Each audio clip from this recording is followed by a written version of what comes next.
Coming up on today's show. You should see my house. I've got the fall decorations. My Halloween are going to come out soon. I love the holidays, but I love talking about the Christmas holidays because people get so stressed out. Let's talk about getting organized for the holidays. What are some of the tips that we can take advantage of?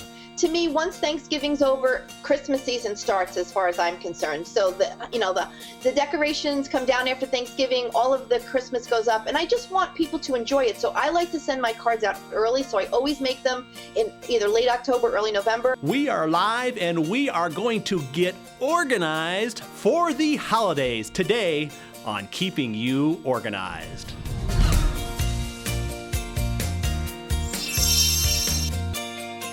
Well, hello and welcome to Keeping You Organized. We're doing this live and we got started a minute or two late, but that's what happens in live TV. And hopefully you're still with us. And if you're watching this on a replay, which most people will be doing because that's what podcasts are all about, you get to watch them or listen to them when you want to.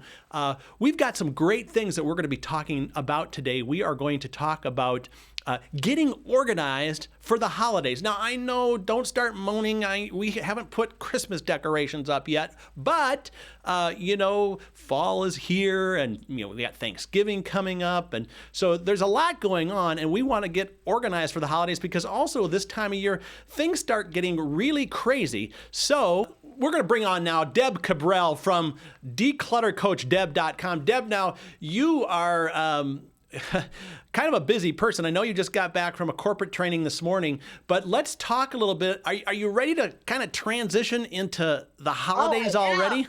I love the holidays. You should see my house. I've got the fall decorations. My Halloween are going to come out soon. I love the holidays, but I love talking about the Christmas holidays because people get so stressed out. So I've got some tips that is going to help you do everything you want to do and have a stress-free holiday season. All right. Well, we like tips. That's one of the things this show is all about, organizing tips, advice, and behind-the-scenes stories, too. So we might even ask you about like how you do it personally as well.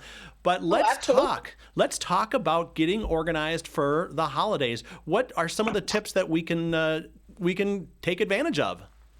Well, here's one of the first things that I did years ago, John. Even before I started, as a professional organizer, I was very organized in my own life, and I love the holidays. And I am kind of known to go a little bit overboard. Well, to be honest, I go a lot overboard, but it's just what I love to do. So what I did to make it easy for myself, and then when I became a professional organizer, I did it for my clients, is I create a family holiday planning binder.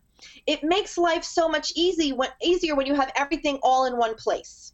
What now, is that something that you have a meeting and have an agenda for the meeting and bring everyone around and say, okay, guys, time to get out the binder to plan the holidays? Is that what you do? Here's what I do. Here's what's in it. So what I did is these pages, I actually make it as a downloadable available on our website because so many people would see me out shopping and say, how did you do that? And some of my clients, and now that, our show is airing in a lot of different cities around the country, it's on our website. It's available as a download for like $2.99. But what it is I give you all the pages and you can put it in a binder, and then I have everything in clear plastic.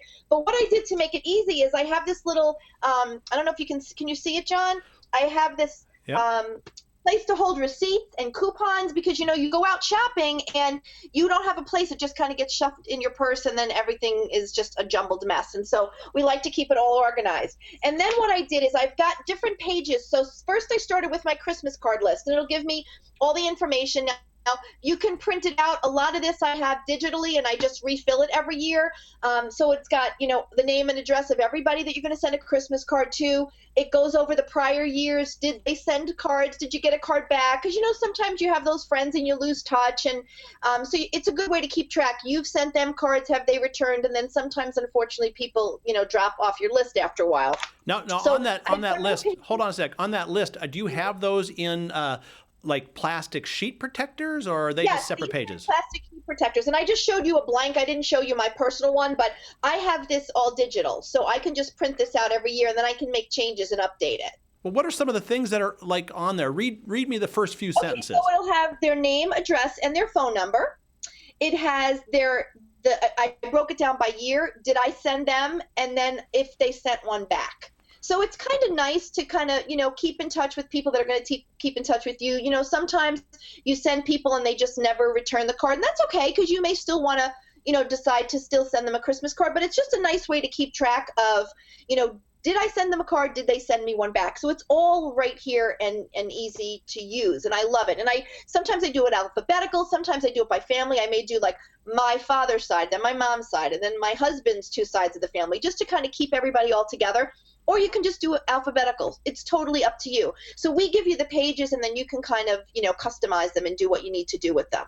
Well, I always get paranoid. Once in a while, we'll forget to send out Christmas cards, and then, like, you wonder, well, if next year you're going to get any because the last year you didn't send them out, and then you send them out, and then you get the ones that come like 4 or 5 days after you send them out, and you wonder if they actually sent them to you because you just sent yours to them. I don't know. We'll probably never answer that question. Well, here's what I do. I send mine right after Thanksgiving. I like them in the mail by December 1st. And there's a lot of different reasons why I do that, because I really want people to enjoy the card the entire holiday season.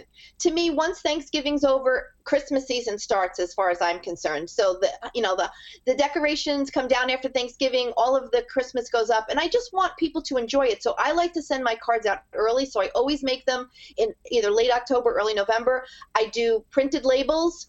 And I wait, and I like to get my Christmas stamps, so I wait till my post office. I've already asked them, hey, ladies, are the Christmas stamps in that? They're like, not yet, Deb. You ask every year. They're not here yet.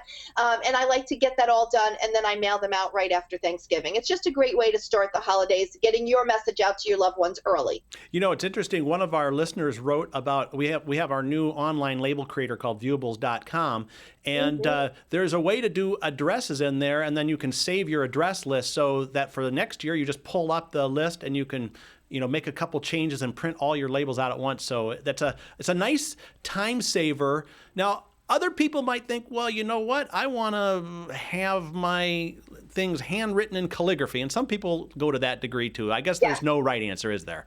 No, there isn't. It's a preference, and then you could always you could handwrite this as well. You do not have to computerize this.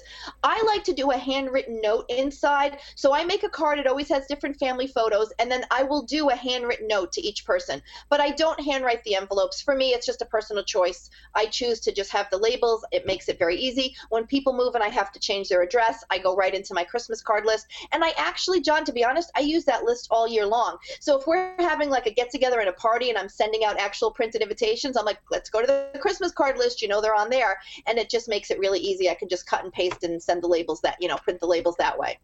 Well, that's great. So that's just page one of this binder. What else do you got stuck in there? You can put as many as you need. Then I like to talk about a holiday budget. Now, you know what? We love Christmas and the holiday time, and it's a great time to spend money, and we all love to spend money, but we really need to stay on a budget. And I think people forget Christmas is about the family memories and spending time with your loved ones and your friends. It's not about maxing out your credit cards and buying the most expensive gift for people. That's not what the holidays are intended to be. So I feel that it's very important early on, like now, to start to think about what your budget's going to be. Well, so I've got a budget. I know how that works, and when you have a lot of kids, then you have extended family. Do you kind of prioritize? Is that what you kind of suggest in there, or do you put them in groupings, or just one big list? I put them in groupings. So what I did is I started off with first for gifts for family and friends. And so some families decide when the family gets bigger to do like a Secret Santa where you're picking one family member. And we're going to go to that next year. We decided that as a family because I have 2 siblings and there's 8 grandchildren and my parents. And so this year we're still kind of all buying each other gifts. But we decided next year that we're going to do the Secret Santa. But so it's an area to just kind of budget each person in the family how much you're going to spend. And what's important is to stick to that. So for example, if I have a budget of $30 and I'm going to buy a really great gift for $30 and I'm able to get something on sale for $20, it gives me the opportunity to spend that extra $10 on something fun. Like my dad loves lottery tickets, so I like to buy him the little scratch offs. But I try to shop early. I have about a third of my Christmas shopping already done, and it's October 12th it is today, or 13th. But I, while I'm traveling or if I'm out on vacation or if I'm just out and about, if I see things that I know my family members are going to like and they're on sale, I pick them up now. And that's a page coming up soon, like how to get ideas about what your family wants and could need for the holidays. Yeah. So when do you have that conversation, especially, with your close family and your kids and whatever? Do you sit down earlier in the year? And do you start saving up for that too?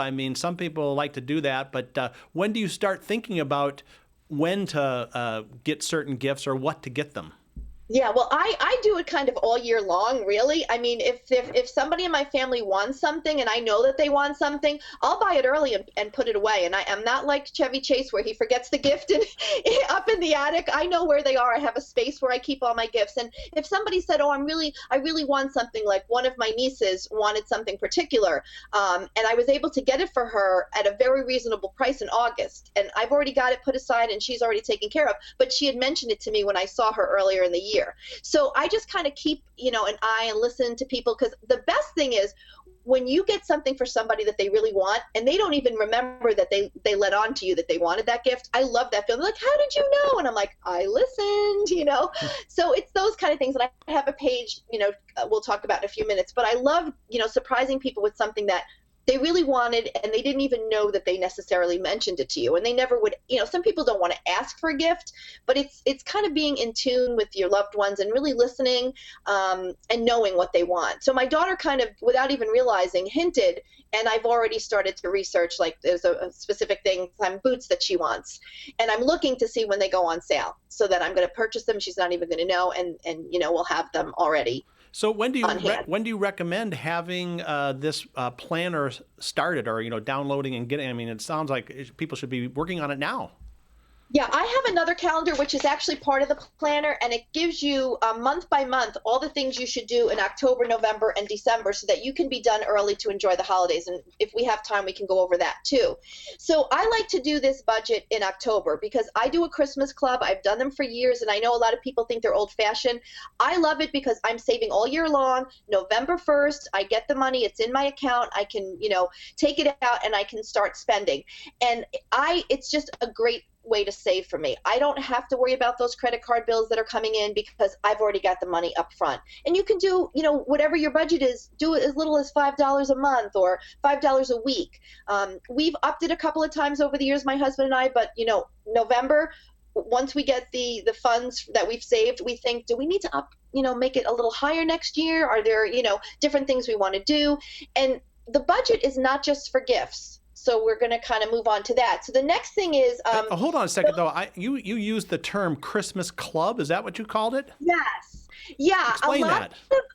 A lot of banks, I don't know if they have them. It's very big in New York. I did it as a child too.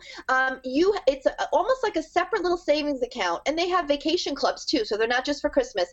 And I hate to say Christmas for all of our Jewish friends too. We have Hanukkah and Kwanzaa and all those, but it's a way to save. So I have money that gets deposited into that special account. It's not our regular checking or savings account at our banking institution. It's a separate account. Money goes in there. And you're really not supposed to touch it. I guess if you need to for an emergency, you can. But it is our Christmas club fund, and we actually do it at my husband's work through his credit union. Oh, great. Well, listen, we're going to take a quick break, and when we come back, we're going to get into the further on. We're only on a couple pages of this book, and I want to find out what else is on there. It is Breast Cancer Awareness Month, so we'd like to let people know a little bit about some of the products that Smead has, and we'll do that in this commercial break. Nearly 1 in every 8 women in the U.S. will be diagnosed with breast cancer during their lifetime. While researchers work tirelessly to find new ways to fight this disease, a cure has not been found. Show your support for the fight against breast cancer with breast cancer awareness organizing products from Smead. A portion of the proceeds from the sales of specially marked pink products will be donated to support breast cancer research. Breast cancer awareness products include pink Super Tab file folders, stadium files, tag-along mini organizers, and pink expanding wallets. Use the breast cancer awareness products from Smead to get organized and support breast cancer research at the same time. Smead, keeping you organized. And we are back now on Keeping You Organized, talking about getting organized for the holidays. Now, we are recording this particular podcast live.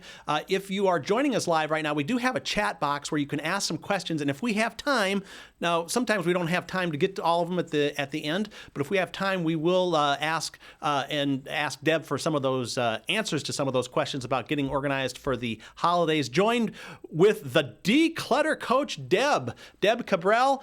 Deb, we've been talking here, at least before the break, about this special holiday planning notebook, because we want to be organized for the holidays. And we talked about things like, contact information for when you're sending out cards. We talked about budget. So what else do you have in that binder? I'm kind of excited about seeing that. Well, you know what, John? I want to continue on the budget because so many of the folks that we have worked with over the years just overspend, and it's not necessary. So when we talked about the budget, we talked about, what you're going to spend for gifts for family and friends. But don't forget those special people like teachers and hairdressers and, your gardener or teachers or service people, charitable gifts that you may give. In the holiday planning binder on the budget page, it's going to give you a line item for all of those things because those could add up. So you want to just consider, everybody in your life that you want to, recognize during the holiday. The next thing is gift wrapping expense. It costs money to wrap gifts. So you've got to include your bows and your even your holiday card should be included, your tape, everything that you need, your stamps.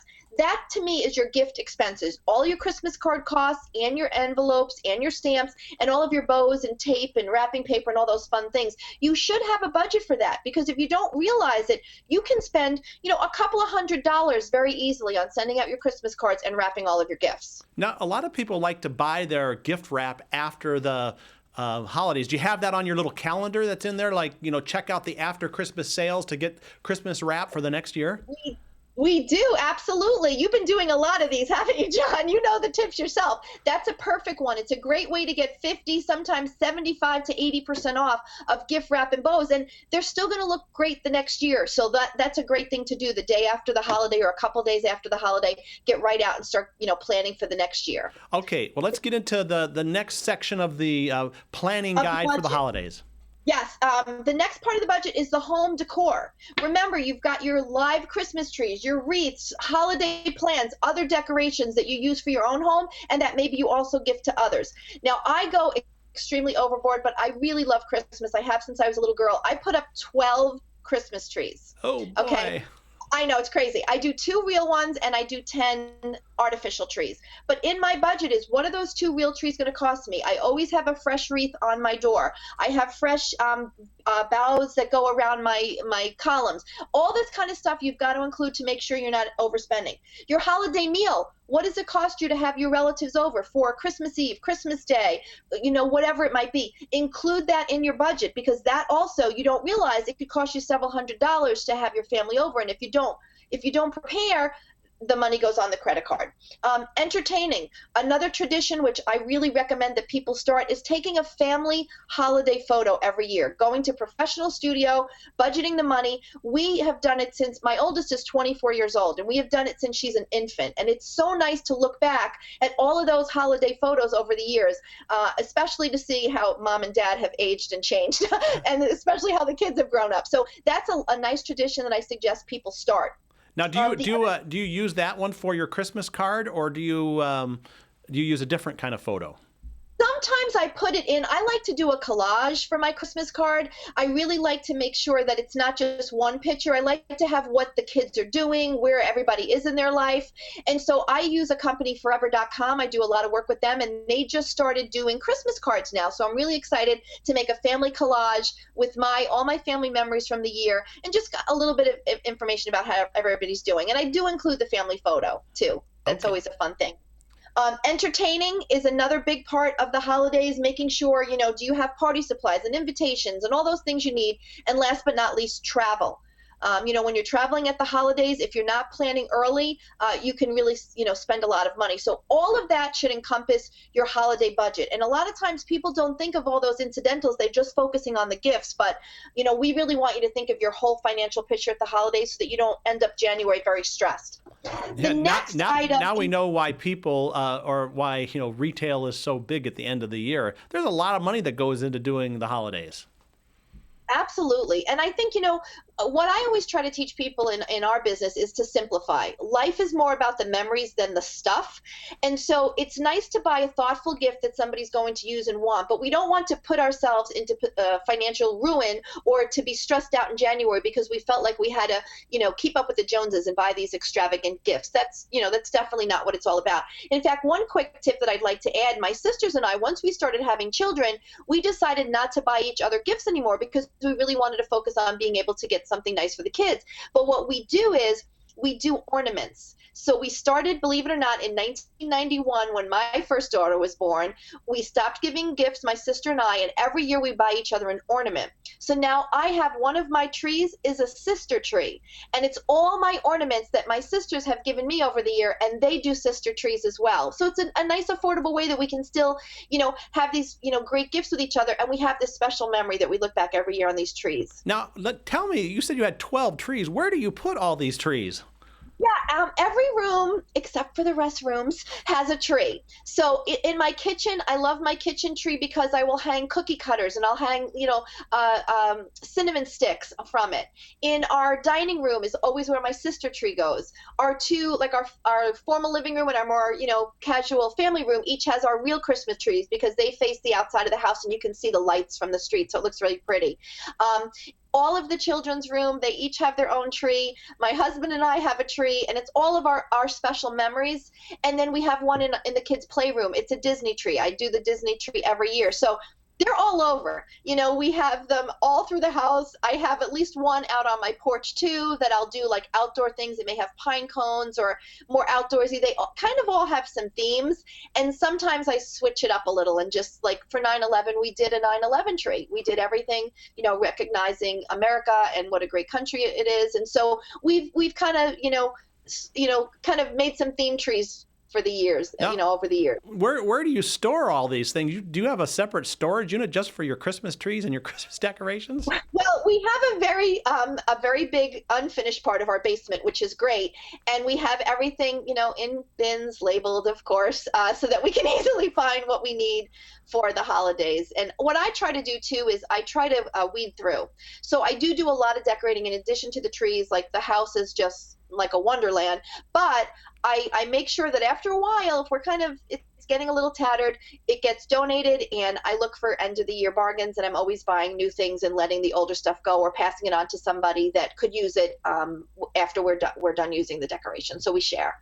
Okay, now is there still more in this notebook? Yes, there's still more. We have the master gift list, which is really a list of every single person that you need to buy for. And then there's information on, the name, the gift, the source. I always say the source, like where are you going to buy it? Are you going to buy it online? Are you going to buy it at a department store? Are you picking it up while you're out?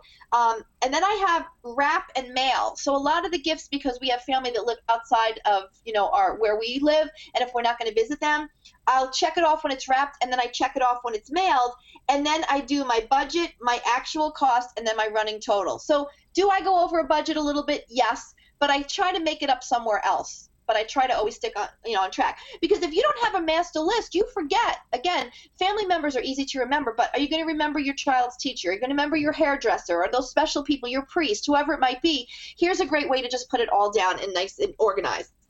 Now we're going to come to the gift planning idea page, and this one is, like I talked about, I like doing this. I just start listening. So if I'm talking to my sister on the phone and she'll say, oh, Abby's really into such and such this year, I'm putting it on the list and saying, this is what, my niece Abby is into. So it's got the name, their age, their favorite colors, their interests, their clothing size for both, tops and bottoms. And then I have gift ideas, where I found them, and the cost. So if I can squeeze everything that they want in my budget, great. If not, at least I have a couple of ideas, and I want them to be surprised. I don't want them to say, oh, Aunt Deb, I really want this, and then that's what I get them. I wanted to have a little bit of, excitement for them.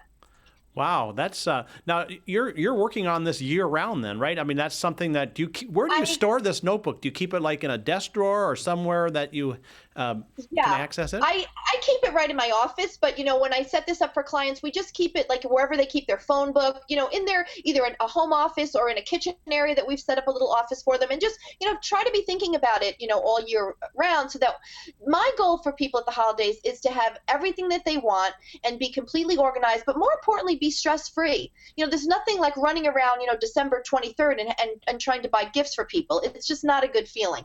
So we're coming to one of the final pages, and I love this, and I actually created this as a result of a client who hired us because she was just completely overwhelmed. She had a large family. She didn't remember what she bought and where she bought it from. So I created a page for her, and then we use it for everyone, is catalog internet orders. She had been ordering, early and wasn't keeping track. And then for those of you that have multiple children, you'll know if, somebody has 5 gifts, every child has to have 5 gifts. We have to always be even as parents. Well, she had overbought for one child because she forgot. So this is a way where you can put all of your catalog and internet orders and keep track of them. Because I know personally, I had ordered something for my daughter and it never came in. And if I didn't have it on here to follow up, I wouldn't have known. Wow. I mean, that's and do you use the gift receipts? Do you keep them in this notebook as well, in the little pocket? I keep them right in this. This is just something I picked up, at the dollar store or something like that. And I put receipts in it and then all my coupons. Because when I'm going out, I want to make sure I'm getting, the best value for my money. I always shop with coupons and look at sales and do the best I can. So all of it's right here. And then you can just go shopping with this. And I mean, if you have a larger satchel, it'll fit right in there. Awesome. Well, we're just about out of time. I want you to tell people about your business, what kind of organizing services you offer. Do you do just local, remote, where you're located, and then give that website where they can get a hold of this organizer if they want. Okay, great. The name of my business is the Declutter Coach, and we are located in Central New York, which is upstate New York. For those of you that know New York State, we're between Albany and Syracuse. We do have residential clients that we travel all throughout New York State, but we do virtual organizing as well. So you can go to our website, decluttercoachdeb.com, and find all about our services. We also are really excited. We have a television show and news segments. Our television show is called Organization Motivation. We started 4 years ago right here in Central New York, and about 60 to 90 days ago we went national, and we're now on in 10 states. And same with our news segments, Organized in 60 Seconds. Those have gone national, and you can watch them all online. So if we're not yet in your viewing area where you are, you can watch us online, and it's organizationmotivation.com or organizedin60seconds.com. Well, Deb, this has been a great podcast, just jam-packed with the only thing I'm thinking about is I'm wondering if I'm even going to be able to afford the holidays this year. That's always a concern.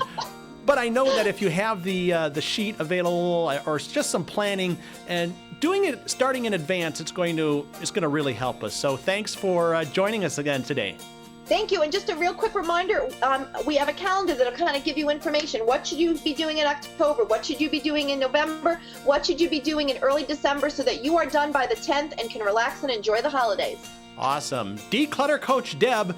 And there you have it, folks. Enjoy your holidays and be organized. And we'll see you next time on Keeping You Organized.